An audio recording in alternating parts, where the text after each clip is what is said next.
Marie Couteau, merci de nous accorder cet entretien. Devant la mer. Devant la mer. C'est le logo du ciel, vous savez, c'est la mer, l'horizon et le ciel. C'est parfait alors. C'est l'alliance du bleu marine et du bleu ciel.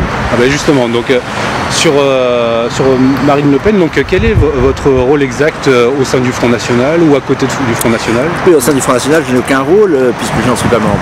Mais j'ai plusieurs rôles auprès de Marine au sein de sa campagne. Donc, je répète que elle est dinguée du Front National, elle le dit elle-même, elle n'est pas la candidate du Front National, mais soutenue par le Front National et soutenue par d'autres, par des personnalités diverses, ainsi que par le Ciel, le parti dont je parlais, Souveraineté, Indépendance et Liberté, qui regroupe des gaullistes, des souverainistes, des gaulo-souverainistes, comme on dit. Et à ce titre, je suis auprès de Marine pour l'aider dans les tâches de sa campagne. Ça peut être des discours, ça peut être des conseils, ça peut être de la représentation, ce qui m'amène d'ailleurs aujourd'hui à Nice. Et puis je suis un de ses porte-parole, mais elle en a 7, donc beaucoup, ce qui est très bien d'ailleurs, il y a une diversité de voix, beaucoup de personnalités différentes portent la parole de Marine Le Pen. Vous êtes porte-parole et conseiller aussi Oui, mais vous savez, dans le flot d'une campagne, on ne distingue pas tellement les fonctions. Ceux qui sont là et ceux qui veulent travailler, travaillent. D'autres peuvent avoir des fonctions sans rien faire, ça ne signifie pas grand-chose.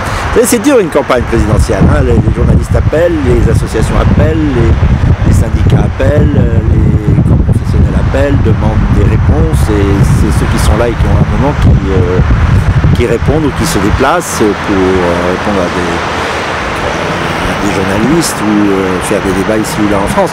Donc ça se fait vraiment au coup par coup, hein. C'est très informel une campagne. Qu'est-ce qui vous a poussé, vous êtes donc vous issu du souverainisme, qu'est-ce qui vous a poussé à vous engager plus à fond avec Marine Le Pen?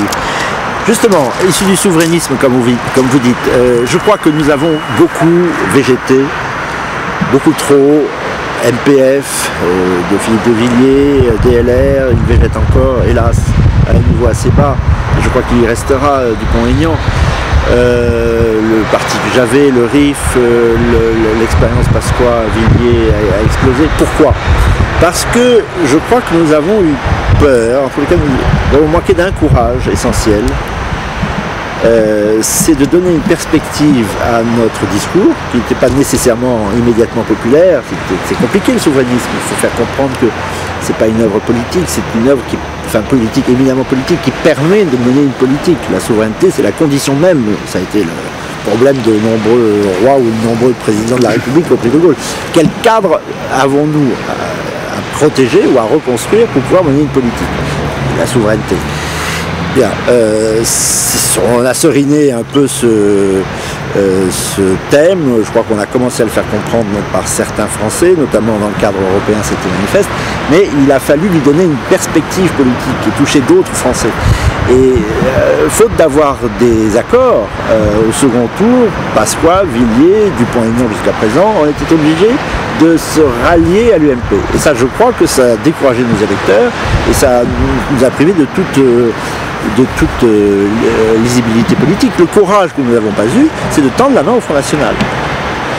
Car là, il y a une perspective politique.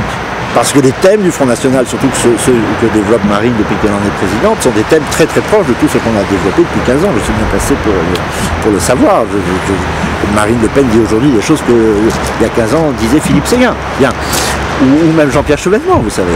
Donc il fallait, et pour ça, sauf en somme, ne pas rester dans cette espèce de césure qui non seulement a coupé en deux la droite, c'est pas si grave, mais a surtout coupé en deux le camp national, si vous voulez. Et j'essaie de créer un pont entre ces familles trop dispersées et le Front National pour créer une véritable force nationale. Je ne me sens pas d'ailleurs, je l'ai fait trop, ou moi je l'ai trop laissé faire, je ne me sens pas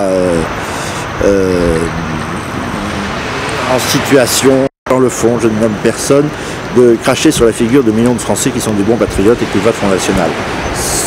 Cette idée de les laisser dans la marginalité politique, ont eu beaucoup trop de gaullistes, de faux gaullistes, était une idée ou un réflexe ou une peur assez inavouable. Donc sur cette idée de la souveraineté, enfin, finalement, qu'est-ce qui a changé par rapport à... Enfin, vous parlez du piège de François Mitterrand, donc ce piège, est-ce que c'était finalement SOS Racisme d'un côté et puis la diabolisation du Front National de l'autre, et qu'est-ce qui a changé par rapport à l'époque qui permet maintenant de pouvoir, vous, souverainistes, vous arrimer avec le Front National? C'est évidemment Marine Le Pen et son logiciel antimondialiste, qui est une autre manière de développer le logiciel souverainiste. C'est le débat entre la souveraineté de la nation, des nations, de toutes les nations du monde, et la mondialisation, qui est en réalité en grande partie une américanisation du monde. Donc elle a repris tout à fait notre logiciel de base. Donc l'accord est évident et spontané. Voilà. D'accord. Il devrait être évident pour tout le monde d'ailleurs, à lire les discours. Mais encore une fois, je vous dis, il y a des peurs et des fixations qu'il faut... que l'on ne peut pas tolérer, qu'on ne peut pas tolérer plus longtemps. Il faut cesser de se stigmatiser les uns et les autres dans le camp national. Donc quel est le rôle du ciel est-ce que c'est un mouvement, enfin, c'est un mouvement... C'est un parti politique. C'est un parti politique qui a une grande ambition, c'est d'occuper ce segment qui existe dans la vie politique française, de Français qui tiennent à la France, tout simplement, qui ne se reconnaissent pas dans l'UMP, sauf quand un menteur métaphysique comme Nicolas Sarkozy l'attire dans ses filets en novembre 2007, et qui pour autant ne sont pas membres ni spécialement attirés par le Front National. Il a été incarné, ce courant, par Pasqua Villiers, très émis en 1999 lors des Européennes. Philippe de Villiers l'avait incarné d'ailleurs en 2004 lui aussi, il avait fait 12,5, 12,4 je crois. Il a été très présent dans le nom de droite, comme on dit, en 2005 lors du référendum du 29 mai 2005 sur la Constitution européenne. Il y avait évidemment les voix du Front National dans les 27 ou 26% du nom de droite, mais il y avait aussi beaucoup de gens de l'UMP et puis des souverainistes dispersés. Donc il y a un segment politique et le ciel vise à le réunir, mais pas le réunir en l'air, le réunir dans la perspective d'une alliance avec Marine Le Pen, destinée à faire au fond une vraie force politique comparable et si possible supérieure au bloc UMPS. Est-ce que ça veut dire... Enfin, en tous les cas, à l'UMP et au PS, je ne sais même pas si on peut encore parler de bloc UMPS, parce que dans les discours, en tous les cas, et la percée de Mélenchon va accentuer les choses, les discours de Nicolas Sarkozy et de François Hollande ne sont plus les mêmes, il faut l'admettre ça.